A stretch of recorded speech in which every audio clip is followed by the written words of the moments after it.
बिस्मिल्लाहिर्रहमानिर्रहीम। तहरीक लब्बैक पाकिस्तान की हवेलियाँ रैली से गिरफ्तार होने वाले कारकुनान में से कितने कारकुनान को रिहा कर दिया गया, कितने कारकुनान को जिस्मानी रिमांड के लिए पुलिस के हवाले किया गया, कितने कारकुनान का जुडिशल रिमांड के ऊपर पुलिस के हवाले किया गया, सारी चीज़ें आज की इस वीडियो में तफसील के साथ बताने लगा हूँ।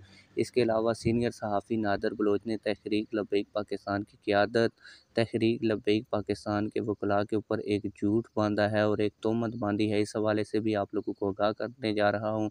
इसके अलावा मुबश्शिर लुकमान के प्रोग्राम खरा सच में सीनियर सहाफ़ी नसरुल्लाह मलक ने अच्छी साद रिजवी साहब के हवाले से गुफ्तगू की है, वो वीडियो भी आप लोगों को दिखाने जा रहा हूँ। इसके अलावा आप लोगों को बताता चलूँ कि तहरीक लब्बैक पाकिस्तान में दो बड़ी शख्सियात ने शमूलियत की है। एक शख्सियत ने PTI को हैदराबाद कह के तहरीक लब्बैक पाकिस्तान में शमूलियत इख्तियार की है और दूसरी शख्सियत ने पीपल्स पार्टी को छोड़कर तहरीक लब्बैक पाकिस्तान में शमूलियत इख्तियार की है। दोनों शख्सियात के नाम भी आज के इस वीडियो में बताने जा रहा हूँ। वीडियो में कोशिश करूँगा कि कम वक्त में आप लोगों को ज़्यादा चीज़ें बता सकूँ, अपनी तरफ से कोई भी चीज़ आप लोगों के सामने ना रखूँ। सिर्फ़ आप लोगों से छोटी सी रिक्वेस्ट है, अगर आपने अभी तक चैनल को सब्सक्राइब नहीं किया तो जल्दी से चैनल को सब्सक्राइब कर लें ताकि आने वाली नई वीडियोस आप लोगों को बर वक्त मिलती रहें। आप लोगों का टाइम वेस्ट नहीं करता और वन बाय वन आप लोगों को सारी चीज़ें बताता हूँ। आप लोगों को बताता चलूँ कि सीनियर सहाफ़ी नादर बलोच ने अपने एक वीलॉग में और वीडियो में कहा कि तहरीक लब्बैक पाकिस्तान के जो लोग हवेलियाँ रैली से गिरफ़्तार की हो गए, इनको तहरीक लब्बैक पाकिस्तान की जानब से सपोर्ट फराहम नहीं की जा रही और तहरीक लब्बैक पाकिस्तान के जो वकला हैं उनके लिए अदालत में पेश नहीं हुए। इसके अलावा नादर बलोच ने यह भी कहा कि तहरीक लब्बैक पाकिस्तान के कायदीन में से भी जब इन कारकुनान की पेशी थी तो कोई भी पेश नहीं हो सका। तो आप लोगों को बता दूं कि इससे पहले शहबाज़ गिल को भी गिरफ़्तार किया गया था। तो जब उनके कायदीन से पूछा गया कि उनकी जब पहली पेशी थी तो आप उनकी पेशी पर क्यों नहीं गए, तो सारी पाकिस्तान तहरीक इंसाफ जिसमें फवाद चौधरी, इमरान खान यही कहते थे कि जो पहली पेशी होती है पुलिस ने चोरी चोरी अदालत में पेशी करवाती है और हमें पता नहीं चल सका, इसलिए हम शहबाज़ गिल की पहली पेशी में पहुंच नहीं सके। तो यही बात है कि तहरीक लब्बैक को भी पता नहीं था। इसी वजह से जब वो कारकुनान को पुलिस ने पेश किया अदालत में तो तहरीक लब्बैक पाकिस्तान के वकला और कायदीन नहीं पहुंच सके थे। लेकिन जब दूसरी पेशी हुई तहरीक लब्बैक पाकिस्तान के वकला हाफिज़ाबाद से हवेलियाँ में उनका केस लड़ने के लिए पहुंचे। तहरीक लब्बैक पाकिस्तान की मकामी क़यादत भी अदालत में पहुंची। तो पहला ये जो झूठ था, अब नादर बलोच ने ये तोहमत तहरीक लब्बैक पाकिस्तान के कायदीन और वकला पर इसलिए लगाई क्योंकि तहरीक लब्बैक पाकिस्तान के कारकुनान अपने कायदीन से बेज़ार हो जाएं, अपने वकला से बेज़ार हो जाएं और वो इस पार्टी को छोड़ दें।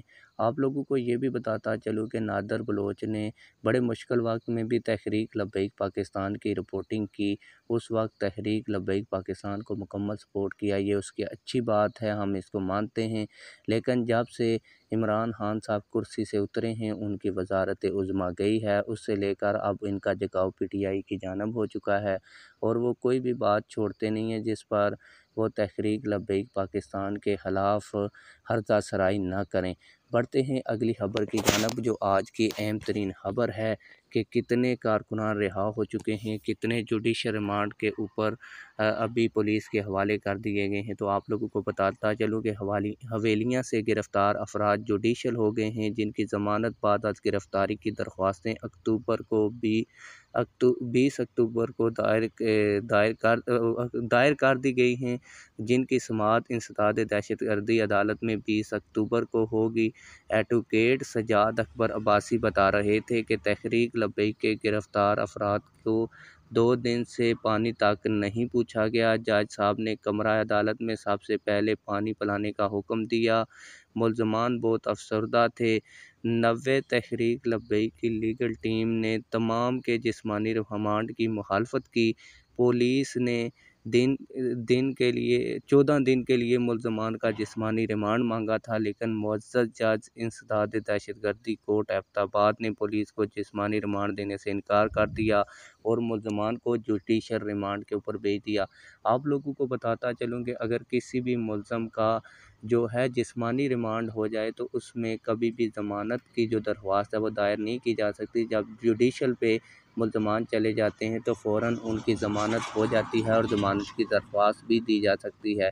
क्योंकि तहरीक लब्बैक पाकिस्तान के तमाम कारकुनान को जुडिशल कर दिया गया है।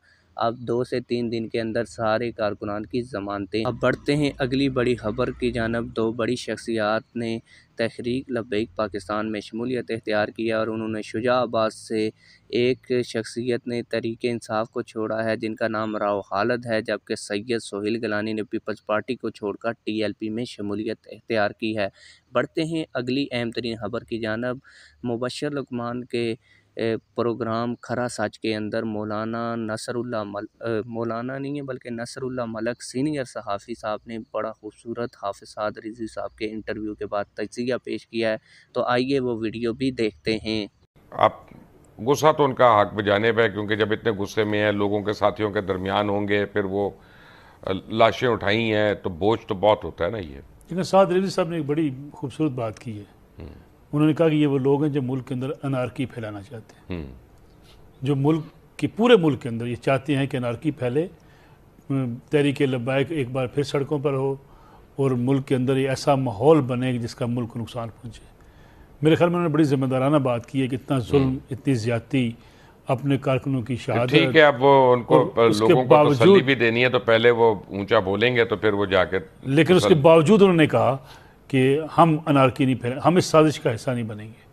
ये अच्छी बात है। हम अनारकी नहीं फैलाना चाहते, लेकिन हमारे साथ जो जुल्म हुआ है उसका अजाला किया जाए।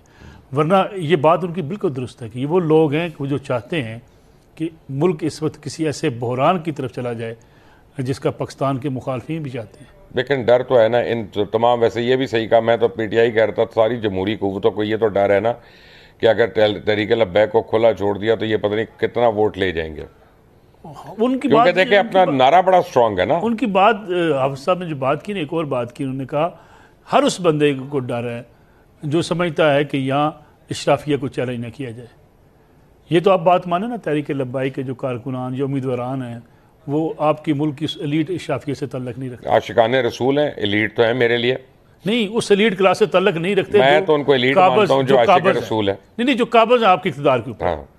जो आपकी सियासी जमातों के ऊपर, इक़्तिदार के ऊपर काबज़ हैं, ये कब्जा किया हुआ जो। हाँ, ये उस लीड से तल्लक नहीं रखते। फ़कीर लोग हैं, अपने एक नज़रिए पे खड़े हैं, उसी की बात करते हैं। तो मेरे ख्याल में ये चैलेंज आपको याद होगा हर उस सोसाइटी में होता है कि जहाँ सोसाइटी के बड़ों को उठ के कारकुन चैलेंज करता है, वहाँ नुकसान। इवन पार्टीज़ के अंदर आपने देखा, जो पार्टी का निचला कारकुन होता है, बड़ी लीडरशिप को चैलेंज करता है, उसके लिए दरवाजे बंद कर दिए जाते हैं।